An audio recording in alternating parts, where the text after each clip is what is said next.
Eu estou olhando aqui, ó, olha a nossa mesa aqui, preparadinha, aí você fala, Dalcides, o que é saudável, o que não é saudável. Eu vou olhando aqui nessa mesa e vai me chamando a atenção o seguinte, que eu tô achando que tudo isso aqui tá saudável e tá bonito. Mas eu quero chamar o Dr. Patrick Rocha, médico especialista em nutrição. Dr. Patrick, seja muito bem-vindo, muito boa noite. Obrigado. É um prazer estar aqui falando sobre um assunto tão importante. Um assunto importante e eu já começo com dúvidas aqui. Por exemplo, estou vendo aqui várias coisas, tenho vários esclarecimentos a fazer. Mas eu estou olhando aqui, ó, pão integral. Todo mundo diz assim, Dalcides, tem que comer pão integral. Pão integral, por exemplo. Outros dizem, não tem tanta necessidade assim. É mesmo o pão que deve ser no dia a dia? É a pior pedida que você pode fazer. Vamos começar bem polêmico, né? Com uma declaração bem polêmica. Por quê? Porque 2 fatias de pão integral contém mais açúcar do que 2 colheres de sopa de açúcar cheios. Um cardiologista chamado William Davis, lá nos Estados Unidos, escreveu um livro sobre isso, chamado Barriga de Trigo. E ele começou a estudar e a comparar o trigo convencional, esse pão que a gente considera o pão branco, sim, com o pão integral. E ele descobriu, não só ele, mas vários estudos de grandes universidades, como a Universidade de Harvard, a Universidade da Califórnia, que o pão integral, ele eleva o açúcar no sangue muito mais do que o próprio açúcar puro, né? Então, a gente já começa aí eu já tô aqui, eu fui tão assim certo, pão integral. Eu falei, vamos começar no seguro. Então, esse aqui, Ana Maria, já pode levar embora que o pão integral não passou no nosso exame. Então, ó, vamos falar mais, outras curiosidades, roda a vinheta saúde, vamos lá.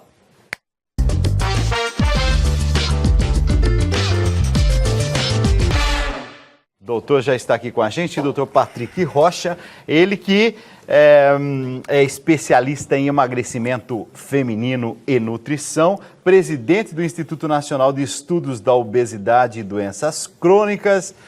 Ele tem um projeto de um e-book best-seller Emagreça com o Dr. Rocha. Doutor, já estou vendo aqui pelo currículo, então eu vou ter que levar mais a sério mesmo as coisas que o senhor está falando. Mas não é só isso não, tem outras coisas também. Por exemplo, a gente pode comer de tudo, mas é a quantidade, Dalcides, isso é que importa. Isso está certo ou também é um mito que vai ser derrubado? Vamos derrubar esse mito agora também. Também?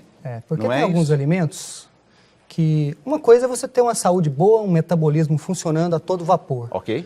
Agora, quando você fala em alguém que já está com ganho de peso, com sobrepeso ou obesidade, que hoje no Brasil é 55% da população adulta, 1/3 das crianças, ou pior do que isso, quem já desenvolveu diabetes, eu tenho um programa para diabéticos também, que já está num estado mais avançado, a gente tem que falar sobre alguns alimentos que são veneno mesmo, porque quem não é pode se tornar.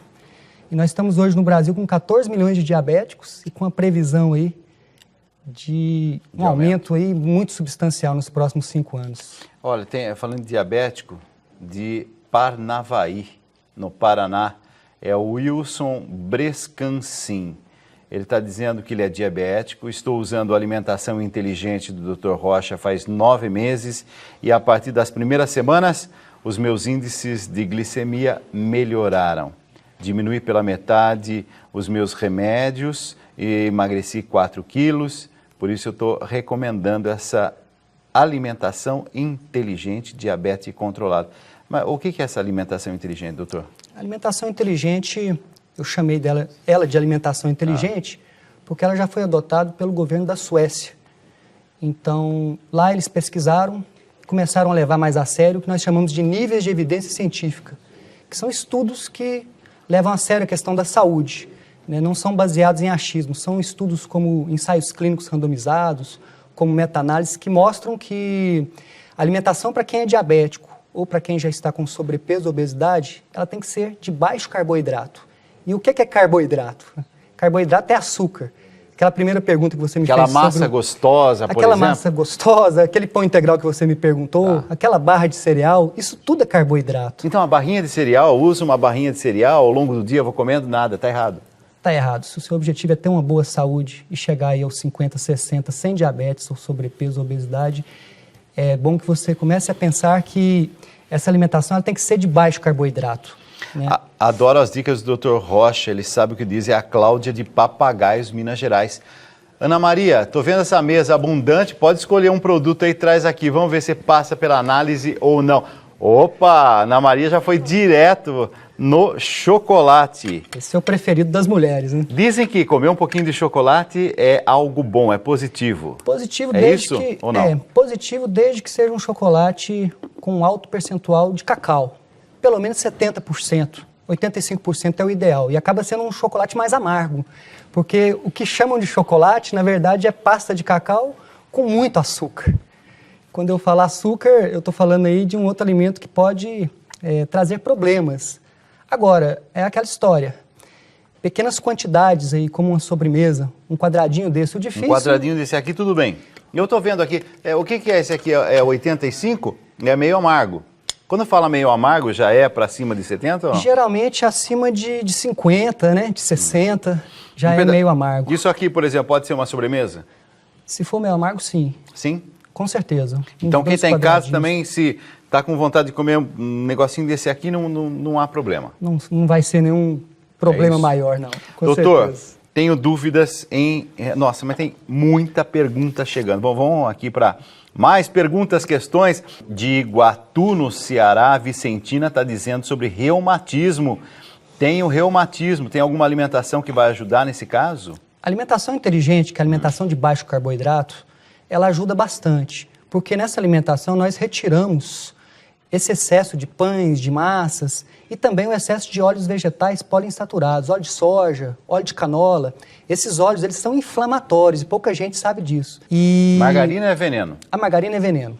Ela é um extrato, ela é produzida pelo... A manteiga já é um alimento saudável. Alimento saudável, temos derivado... ali, acho que é a manteiga esse aí, não pode é, Ana Maria? Pode trazer, vamos lá. Esse aí nós temos muita já pode coisa trazer boa mais um também, Ana Maria. E a simples retirada desses óleos do cozimento e colocando a manteiga no lugar, já traz melhoras incríveis, né? Eu tenho depoimentos assim diariamente. Então é para comer manteiga, isso que nós estamos vendo aqui. É para comer manteiga e vou além. Se for para cozinhar, pode ser banha de porco também. É mesmo? Sim. Banha de porco lá das nossas avós? Das nossas avós.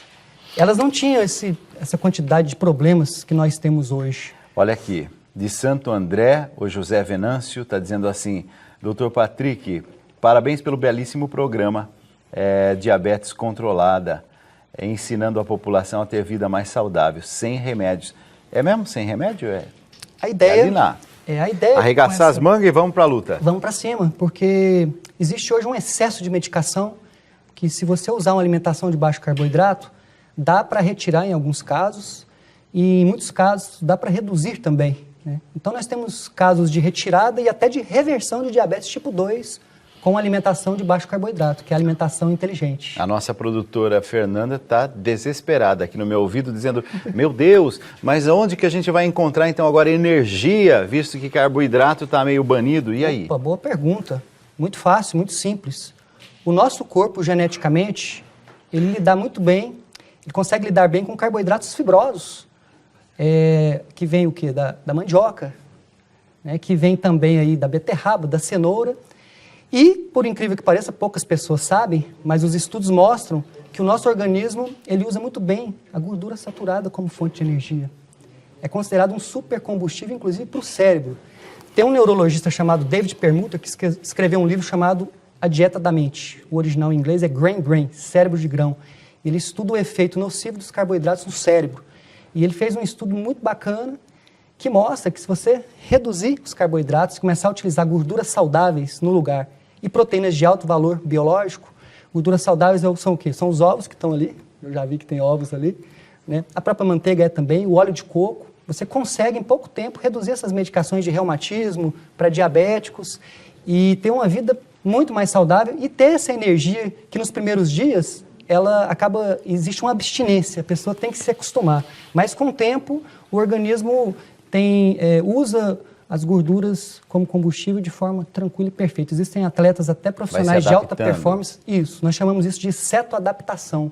O corpo se adapta aos corpos cetônicos das gorduras saudáveis.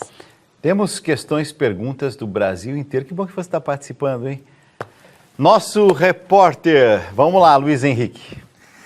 Boa noite, Dalcides. Boa noite para você que está em casa acompanhando a Tribuna. Olha, Dalcides, a gente sabe que o refrigerante é um dos vilões da alimentação. Os médicos, os nutricionistas sempre orientam a gente a tirar ele das nossas refeições. E muita gente, para enganar essa vontade do refrigerante, acaba substituindo com água com gás e coloca ali um pedacinho de limão ou de laranja para dar um saborzinho. É um truque ali para o sabor, não é? Aí a Jéssica daqui de São Paulo está perguntando para o doutor se água com gás é de fato uma alternativa aí saudável nessa substituição do refrigerante.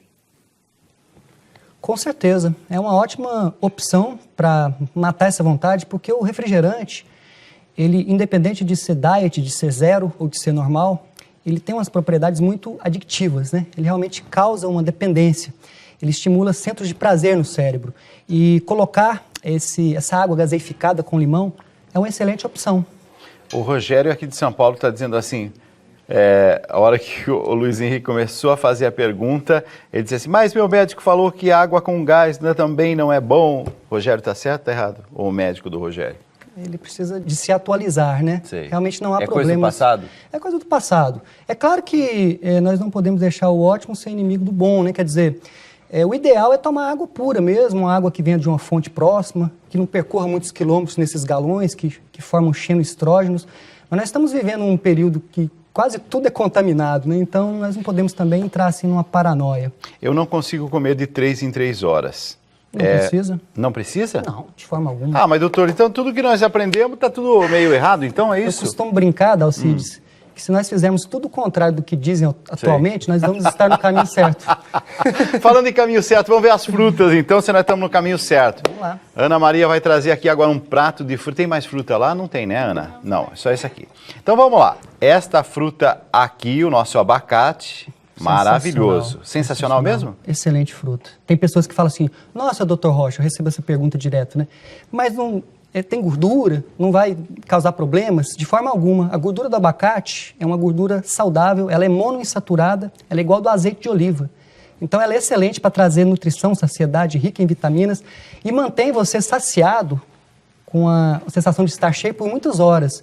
E isso, ao contrário do que dizem a maioria dos nutricionistas, né, que estão desinformados, é excelente para perder peso e para manter os níveis de glicemia baixos. Eu fiquei sabendo, inclusive, nesses dias, que o Brasil é o único país onde se come o abacate com açúcar. Que, em geral, nos países se come abacate com sal. Talvez o excesso de açúcar é o que vai fazer um pouco de mal. Aí você acaba pegando um alimento excelente e estragando, né? E sabotando, vamos dizer assim. Aqui temos o nosso abacaxi. Abacaxi também excelente. O abacaxi, eu diria o seguinte, se você comer aí uma fatia como sobremesa, não há problemas. Ele tem uma certa quantidade de frutose, mas o problema maior é fazer suco concentrado, né? Você vai usar aí umas 5, 6, 7 fatias, é igual a laranja. Aí você vai ter um excesso de frutose que pode inflamar o fígado e pode trazer problemas. Mas uma quantidade pequena, usando como sobremesa, também não precisamos radicalizar. Quer dizer, mas não falou com tanto entusiasmo como falou do nosso abacate. Na verdade, não. Agora, isso aqui dizem que é dos deuses. E se for... Como é que é aquela moda agora que é tudo muito mais orgânico? Se for orgânico. Morango orgânico, pode ou não? Pode e deve. Deve, é mesmo? Excelente alimento, né? Rico em vitaminas. É uma fruta muito saborosa. Inclusive, eu recomendo para os meus alunos, dos meus programas, a usar o morango, o suco de morango e o suco de limão. O pessoal pergunta, né? Qual suco que eu vou usar, doutor Rocha? De limão. De limão é o melhor, mas o de morango... Não nas refeições. Olha, é difícil a pessoa não usar líquido nas refeições. Eu digo para utilizar um copo pequenininho, né?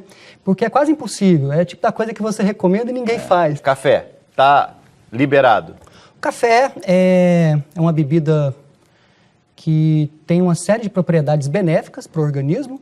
Agora, o café, hoje, a maior parte dos cafés são muito industriais. Contém muito pesticida e isso pode ser um problema para quem bebe muito, né? Tá. Se a quantidade for pequena, não há maiores problemas. Um outro problema do café é tomar ele à noite, porque ele danifica o sono, ele atrapalha o sono para muitas pessoas. A cafeína é um estimulante do sistema nervoso central, não é isso? E utilizar quantidades de café só de manhã e à tarde pode ser benéfico, inclusive, para a memória. Tem estudos que mostram isso. O Ailton da Cruz de Salvador, na Bahia, está dizendo batata doce, a uva, inhame, pode comer com tranquilidade? Batata doce, pode? Vamos com calma, né? Batata doce. Se você não tem problemas de peso e não é diabético, pode usar tranquilamente.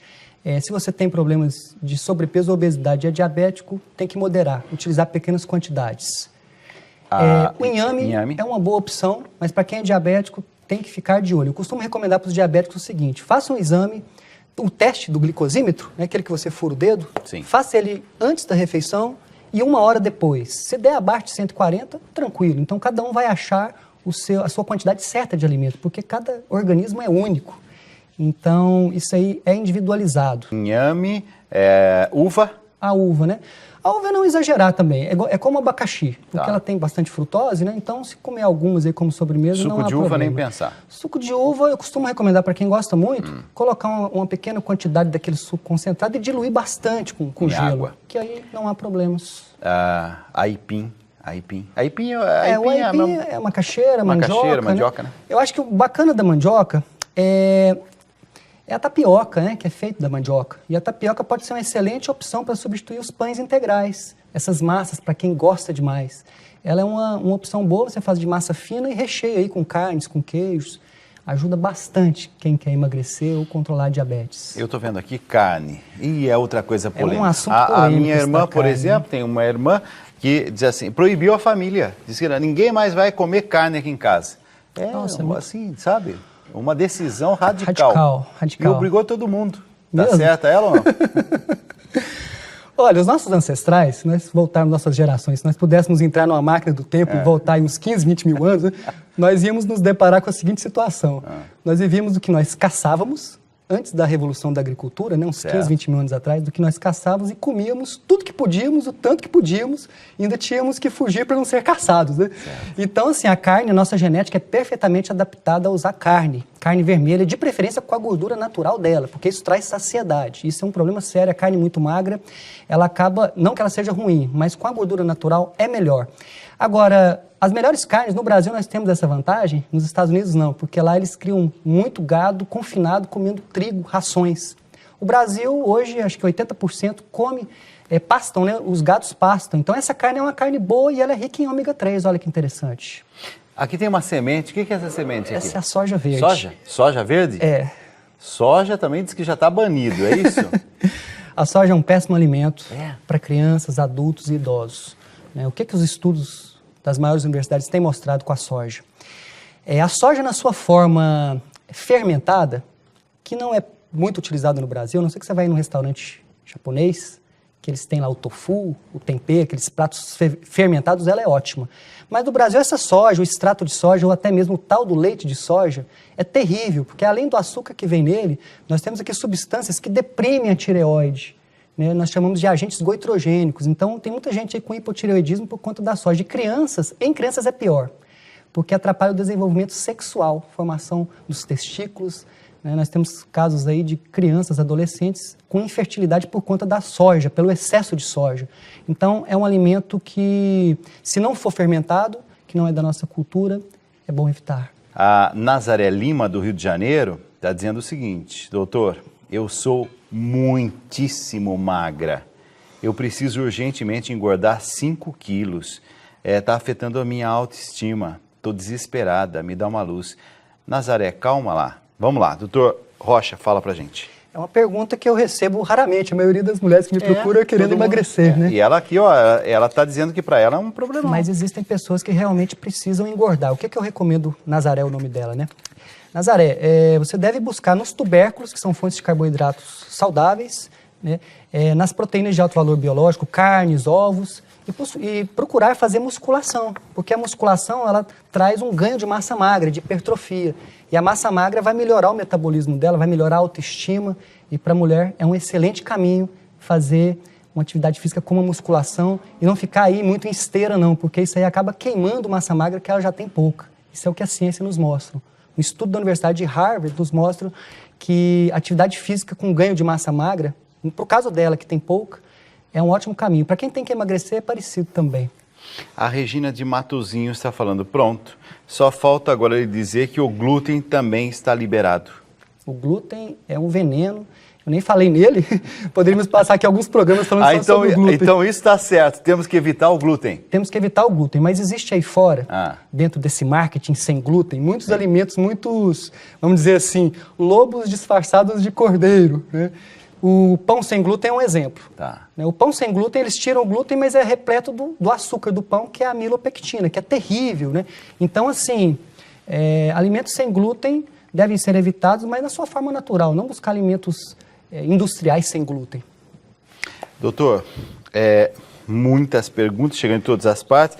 Como é que eu faço, por exemplo? Tenho que comer sempre em restaurante. É o Guilherme, está angustiado, aqui de São Paulo, centro de São Paulo. Só come em restaurante. Aí não dá. Mas dá, né? Hoje em dia já tem opções. Claro, né? né? Além do self-service, que esse aí dá opções de você... Vou fazer uma sugestão aí, Guilherme. Você pegar... encher o seu prato. Aqui em São Paulo existe esse hábito que eu considero muito saudável, né? Fazer aquela entrada com bastante folhas, temperados, regado a azeite, né? Pode colocar um pouco de sal sem problemas. E depois, entre aí com um generoso pedaço de carne ou de peixe, né? Com a sua gordura natural, sem medo de gordura. Tá de bom tamanho. Tá de bom tamanho. Pode colocar alguns tubérculos também, cenoura, beterraba, mandioca, né? Não precisa desesperar. Se for à la carte, que costuma ser o maior problema, porque vem aquelas porções generosas de arroz, aquele exagero todo do macarrão, né? Se for esse caso, peça uma salada também de entrada e uma porção de carne aí, uns 200, 300 gramas de filé, ou mesmo de frango ou peixe, de acordo com o gosto de cada um, né? Não há problemas. Vamos para o último alimento que está ali sobre a nossa mesa, ovos. Liberado, doutor. Tá lá, ó. Se eu tivesse um receituário aqui agora, se você chegasse para mim, olha, eu estou precisando de emagrecer, estou precisando de controlar minha diabetes, ou estou precisando de uma vida mais saudável, qual é o melhor alimento? Ovo, disparado. Por quê? Porque ele é rico em tudo de bom, né? Afinal de contas, de um ovo sai uma vida, né? Que é um pinto. Então, assim, é uma vida completa. Então, você tem vitaminas, o polivitamínico, você tem gorduras saudáveis, você tem proteína de alto valor biológico, traz nutrição, traz saciedade. E lá na Suécia, eles prescrevem ovos, né? 5 ovos, 4 ovos por dia. Então, isso é interessante, eu tenho feito isso nos meus programas e os resultados são incríveis. Inclusive, para a nossa amiga lá que precisa ganhar massa magra, ela utilizar de 4 a 5 ovos por dia, eu recomendo para todo mundo. Um detalhe, né? O ovo caipira é muito melhor. Você vai encontrar aí nos mercados municipais, nos melhores supermercados, mas aquela história, como eu já falei, né? Não podemos deixar o ótimo ser inimigo do bom, então o de granja pode ser usado, mas ele é um pouco mais, ele é enjoativo com o tempo. Então, o ovo caipira, aquele lá da chácara, lá da roça, é o melhor. Inclusive, a gema dele é bem alaranjada, né? Tem aquela cor laranja forte. Doutor, última pergunta da noite, porque nós vamos encerrar essa nossa entrevista. A Luci, de Guaporema, no Paraná, está falando assim, a tapioca pode fazer parte da minha dieta? Sim. Sim, sem problema? Pode fazer parte, só não exagerar. Massa fina, bastante recheada com carnes e queijos. Tranquilo. Arroz e feijão, pode ou não? Arroz e feijão é aquela história, né? Para quem está com metabolismo bom, é cultural, nós comemos o feijãozinho aí, duas colheres de sopa. Mas também não falou empolgado. Agora, não é exagerar, né? É porque eu trabalho, Dalcides, com pessoas que estão doentes já, né? Ou estão com obesidade ou estão com diabetes. Então, é um público que eu tenho que tomar cuidado porque a minha missão com eles é grande. Cita um alimento que eu devo tirar para sempre. Não colocou o nome, mas o DDD é 17. Vou citar 2. Pães, qualquer alimento que seja de trigo, massas e refrigerante de qualquer tipo. São pães, tirar para sempre. Sim, se puder. Refrigerante para sempre. Com certeza. Doutor, não tem ideia o quanto eu aprendi nessa noite. Me falaram de um e-book, que é um best-seller, Emagreça com o Dr. Rocha, é isso? Sim, é um livro digital que tem ajudado aí milhares de mulheres, homens também. Eu voltei mais para o público feminino, mas a mulher geralmente ela leva o homem junto, né? Quando ela adota a alimentação, ela leva para casa. Tem ajudado milhares de mulheres a emagrecer e a permanecerem magras, que é o mais importante. E o meu projeto Diabetes Controlada também, que já ajudou aí mais de 30 mil pessoas pelo Brasil afora no último ano, que é um projeto que tem trazido muita alegria aí para as pessoas. Quero te agradecer. O presidente do Instituto Nacional de Estudos da Obesidade e Doenças Crônicas, Patrick Rocha. Obrigado, doutor. Eu que agradeço pela oportunidade por ter vindo. Foi um prazer. É isso que a gente quer. Você, pronto, indicou, pediu para que a gente tratasse desse tema, a gente faz exatamente aquilo que você pede para a gente fazer. Quando a gente percebe que pode ser um bom caminho, pode.